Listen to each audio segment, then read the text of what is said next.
नमस्कार, आपका स्वागत है फटाफट खबरों में। मैं हूं आपके साथ रुचिका जसवाल। आज हम लेकर आए हैं उत्तराखंड के हर छोटे बड़े शहर की सबसे तेज और ताजा खबरें। तो चैनल को सब्सक्राइब कीजिए और वीडियो कहां से देख रहे हैं कमेंट बॉक्स में जरूर बताएं।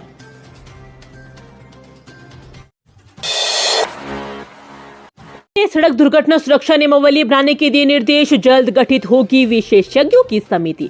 मुख्यमंत्री पुष्कर सिंह धामी ने अधिकारियों को सड़क दुर्घटना सुरक्षा नियमावली बनाने के निर्देश दिए हैं। सीएम ने यह निर्देश पिछले दिनों मरचूला और राजधानी देहरादून में हुई भीषण सड़क दुर्घटना की गंभीरता को देखते हुए दिए। इसके लिए उन्होंने विशेषज्ञों और अनुभवी लोगों की एक समिति गठित करने को कहा है। माना जा रहा है कि गठन के बाद समिति सड़क दुर्घटना सुरक्षा नियमावली का ड्राफ्ट तैयार कर सरकार को सौंपेगी। मुख्यमंत्री शुक्रवार को मुख्यमंत्री आवास में शासन के वरिष्ठ अधिकारियों के साथ बैठक कर रहे थे।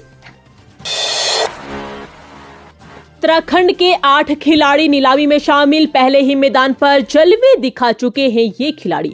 देहरादून के राजीव गांधी स्टेडियम में पिछले माह भव्य तरीके से आयोजित हुआ उत्तराखंड प्रीमियर लीग प्रदेश के 8 खिलाड़ियों के लिए आईपीएल की सीढ़ी बन गया है। भारतीय क्रिकेट कंट्रोल बोर्ड की ओर से संचालित आईपीएल की नीलामी सूची में उत्तराखंड के 8 खिलाड़ियों को जगह मिली है। इनमें 7 खिलाड़ी नए हैं, जबकि आकाश मधवाल मुंबई इंडियन के लिए पहले ही मैदान पर जलवा दिखा चुके हैं। क्रिकेट एसोसिएशन ऑफ उत्तराखंड के सचिव महिम वर्मा ने बताया कि निश्चित ही खिलाड़ियों ने यूपीएल जैसे बड़े प्लेटफॉर्म का फायदा उठाया और उनके प्रदर्शन का उन्हें इनाम भी मिला। संघ चालक मोहन भागवत सीमांत जिले पिथौरागढ़ के दौरे पर पहुंचे। 4 दिन तक यहीं करेंगे प्रवास।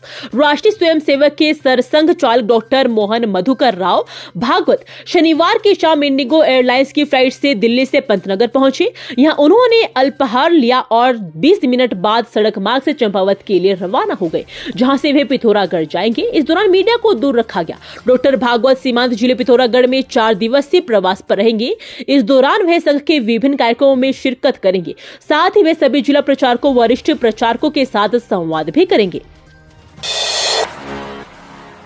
की खराब हवा से नैनीताल में पर्यटक उमड़े। दीपावली के बाद अधिकांश होटल हुए पैक। दिल्ली एनसीआर समेत उत्तर प्रदेश के महानगरों की खराब हवा ने नैनीताल के पर्यटन में बढ़ोतरी कर दी है, जिसके चलते नगर के अधिकांश होटल पैक हो गए। आने वाले दिनों में भी सैलानियों की आमद में बढ़ोतरी की उम्मीद है। दीपावली के एक पखवाड़े के बाद पर्यटकों के उमड़ने से कारोबारी भी उत्साहित थे। शुक्रवार को नगर के पर्यटन स्थलों में खासी भीड़ नजर आई। भोटा व तिब्बती बाजार में खरीदारी करने वाले सैलानी काफी संख्या में नजर आए। स्नो व्यू, चिड़ियाघर, केव गार्डन, हिमालय दर्शन व वाटरफॉल में पूरे दिन सैलानियों की आवाजाही रही। माल रोड में बड़ी संख्या में सैलानियों की चहलकदमी रही। नौका विहार करने वाले सैलानियों का तांता लगा रहा। शाम के समय सूर्यास्त का आनंद उठाने के लिए सैलानी हनुमानगढ़ी पहुंचे हुए थे और इस बीच नगर की यातायात व्यवस्था भी मामूली व्यवधान रहा। नैनीताल होटल इंडस्ट्रीज एसोसिएशन अध्यक्ष दिग्विजय सिंह बिष्ट ने बताया कि यूपी समेत दिल्ली एनसीआर में वायु प्रदूषण की वृद्धि के चलते सैलानी प्रत्येक क्षेत्रों में पहुंचने लगते हैं। उम्मीद है कि अगले कुछ दिन सैलानियों की आमद में वृद्धि होगी। त्रियोगी नारायण मंदिर में की सीएम धामी ने पूजा अर्चना। तीर्थ पुरोहितों और स्थानीय लोगों से किया संवाद। मुख्यमंत्री ने त्रियोगी नारायण मंदिर में पूजा अर्चना की।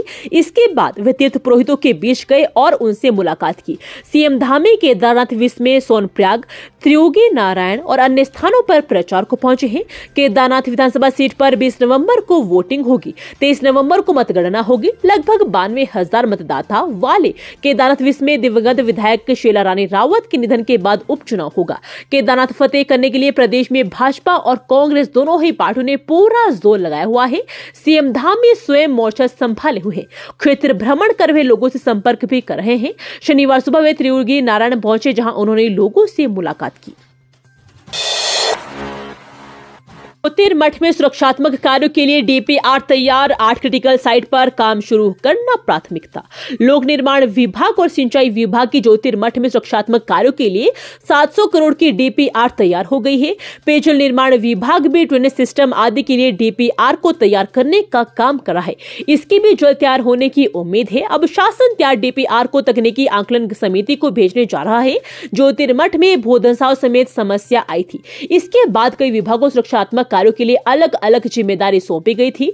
इसके लिए सिंचाई विभाग, लोक निर्माण विभाग, पेयजल विभाग से लेकर अन्य विभाग काम कर रहे हैं। अब विभागों की डीपीआर तैयार होकर शासन में पहुंच रही है। इसमें लोक निर्माण विभाग ने करीब 600 करोड़ की डीपीआर को तैयार कर भेजा है। तेजी से गाड़ोवाली में खेतों में गुजरा हाथियों का झुंड, दौड़े लोग, मचे अफरा तफरी। हरिद्वार गाड़ोवाली में अचानक तेजी से खेतों से हाथियों का झुंड गुजरा। यह देख लोगों ने शोर मचाना शुरू किया। मौके पर अफरा तफरी मच गई। हालांकि किसी तरह की कोई नुकसान हाथियों ने नहीं पहुंचाया है। हरिद्वार के रिहायशी इलाकों में जंगली हाथियों के घुसने का सिलसिला थम नहीं रहा। इससे पहले भी एक हाथी जंगल से भटककर गुरुकुल कांगड़ी विश्वविद्यालय पहुंच गया था। विश्वविद्यालय परिसर में हाथी के आने से अफरा तफरी मच गई थी। गुरुकुल परिसर में टहल रहे लोगों ने जैसे तैसे भागकर अपनी जान बचाई थी। काफी देर तक हाथी परिसर में चहलकदमी करता रहा। दिन में 3 हादसे होने के बाद एसएसपी की सख्ती, संभल कर इन 5 जगहों पर गहन नाकाबंदी। राजधानी में 3 दिन से 3 हादसे होने के बाद एसएसपी ने 5 प्रमुख चौराहों पर सख्ती से जांच करने के निर्देश जारी किए। इन चौराहों पर एसपी व सीओ रैंक के अधिकारी एल्कोमीटर के साथ तैनात रहेंगे और वाहनों की चेकिंग भी करेंगे। इसके अलावा जिन चौराहों व तिराहों पर पुलिस के पिकेट लगे हैं, वहां पर आम दिनों की तरह सामान्य तौर पर चेकिंग होती रहेगी। 11 नवंबर की देर रात एनएसजीसी चौक पर इनोवा के कंटेनर से टकराने से 6 युवक युवतियों की मृत्यु हो गई थी। इसके बाद 13 नवंबर की रात को आशा रोड़ी के निकट कंटेनर के वाहनों से टकराने से पिकअप चालक की मौत और गुरुवार रात को नेहरू कॉलोनी में ट्रक के ऑटो से टकराने से ऑटो चालक की मौत हो गई थी। लगातार बढ़ रहे सड़कों को देखते हुए एसएसपी ने शुक्रवार को शहर में रात्रि चेकिंग और प्रभावी करने के निर्देश दिए हैं। 40 महिलाओं ने झाड़ू उठाई तो बदल गई बागेश्वर शहर की सूरत। अभिनव प्रयास बना पूरे राज्य के लिए मिसाल। 47 महिलाओं ने हाथ में झाड़ू उठाई तो बागेश्वर शहर की सूरत ही बदल गई। नगर पालिका बागेश्वर का अभिनव प्रयास आज पूरे प्रदेश के लिए मिसाल बन गया है। अन्य निकायों में भी इस तर्ज पर पहल की कोशिश की जा रही है। दरअसल बागेश्वर का भौगोलिक स्वरूप ऐसा है कि हर गली मोहल्ले तक कूड़ा एकत्रीकरण का काम वाहनों से नहीं हो पाता था। पालिका ने वर्ष 2017-18 में यहाँ के 100 परिवारों के घरों से सूखा अपशिष्ट लेने के लिए पहले चरण में 18 महिलाओं को अनुमोदित किया था। इन्हें प्रति महिला प्रतिदिन 100 रुपए की दर से 3000 रुपए प्रति महिला को मासिक भुगतान किया जाता था। होटल के बार का 24 घंटे का लाइसेंस निरस्त, 12 घंटे किया बियर बार और पब पर प्रशासन की कार्रवाई। देहरादून डीएम सविन बंसल की संस्तुति के बाद आबकारी सचिव ने देहरादून मसूरी रोड स्थित हयात होटल के बार का 24 घंटे का लाइसेंस निरस्त कर उसे घटाकर 12 घंटे कर दिया है। देहरादून डीएम सविन बंसल ने कहा कि जिले में रात 11 बजे के बाद कोई भी बार, पब, क्लब संचालित नहीं होगा। निर्धारित समय सीमा के बाद संचालित किए जा रहे बियर बार व पब पर कुछ दिन पहले ही जिला प्रशासन ने कड़ी कार्रवाई की थी। Bristol bar, Ratan palace, Kishan Nagar Chowk, Ralph club, daddy bear bar, Jakhan व रियोन टुकड़ा bar, U N G food beverage Rajpur road पर देर रात तक शराब परोसा जा रहा था। आबकारी नीति के उल्लंघन पर तीनों बार, पब का लाइसेंस 15 दिन के लिए निलंबित कर दिया गया है। निजी ट्यूबवेल के बिजली कनेक्शन पर नियामक आयोग ने मांगा जवाब, 3 साल में मांगा ब्यौरा। प्रदेश में कितने प्राइवेट ट्यूबवेल हैं? इनमें से कितने लोगों को बिजली कनेक्शन किस आधार पर दिए गए?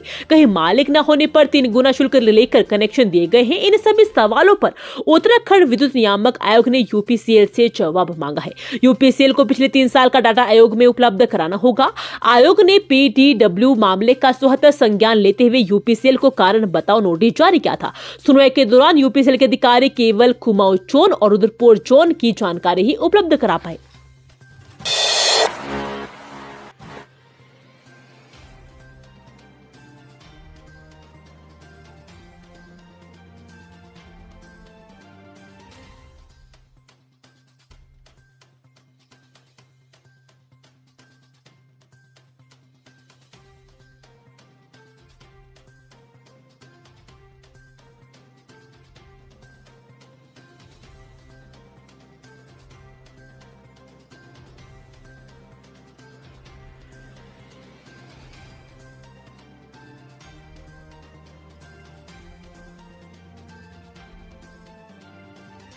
ये थी आज की फटाफट खबरें। हम मिलेंगे अगले बुलेटिन में, तब तक के लिए धन्यवाद। जय हिंद।